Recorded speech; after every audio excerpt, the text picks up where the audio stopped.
Meanwhile, Congress has now received the FBI's notes and other documents from the investigation into Hillary Clinton's emails while she was Secretary of State.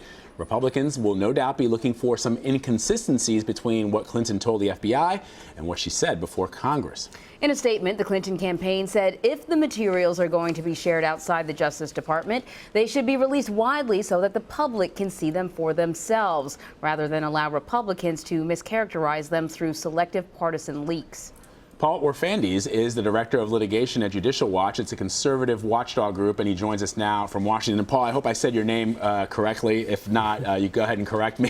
It's Orfandes. Orfandes, there you go. Thank you very much, sir. I appreciate that. All right, so Paul, let me begin by asking you for your reaction to this news about these FBI notes going to Congress. What do you hope comes out of the review of these documents?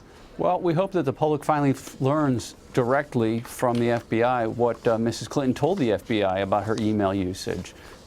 Judicial Watch has asked the FBI to produce those same FBI 302 notes, is what they're called, to it. So we're trying to get them through the litigation process as well. Now, separately, the FBI is handing over notes. It's separate from, rather, the FBI handing over the notes to Congress. The State Department actually agreed to provide your organization, Judicial Watch, with all of the emails that had been uncovered following the FBI's probe. She had handed over emails to the State Department, but then when the FBI launched their investigation, they uncovered new emails that had not been handed over to the State Department. Can you tell us what sort of things you've uncovered?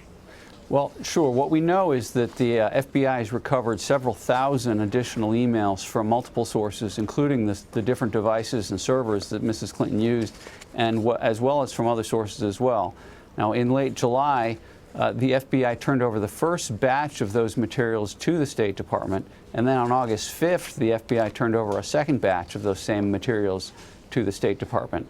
Now, because of our ongoing lawsuits, we've asked for those materials, and the State Department is going to begin processing them to produce them to us in response to our FOIA requests.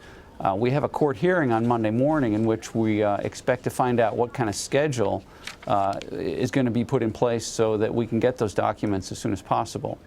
Paul, let me ask you, the Clinton campaign is calling for these FBI notes and documents to be handed over to the public. Do you agree that they should be? Oh, absolutely. We'd like to see them as quickly as we can. We've been asking for, especially the documents, for several years now, so we don't see any reason for any additional delay.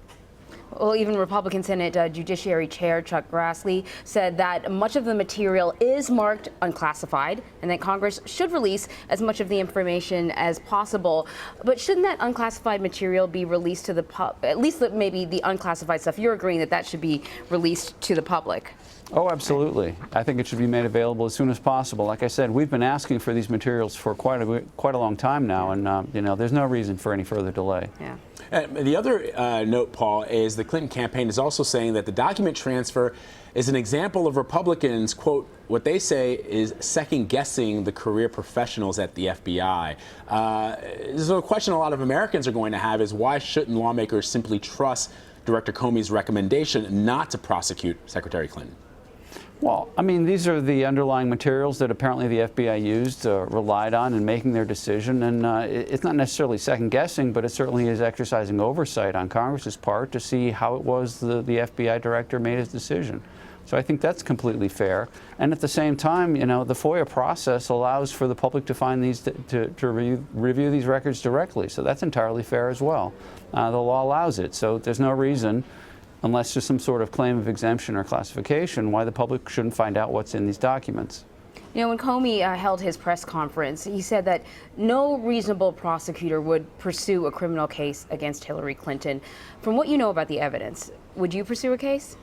Well, there's a couple different issues there. There's the classification issue. Then there is what appears to be the obvious removal of records from the State Department and the maintaining of them by Secretary Clinton for several years.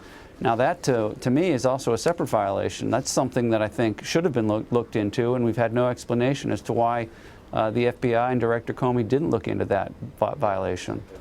Paul Orfandes, thank you so much for spending some time with us. We appreciate it. Thank you.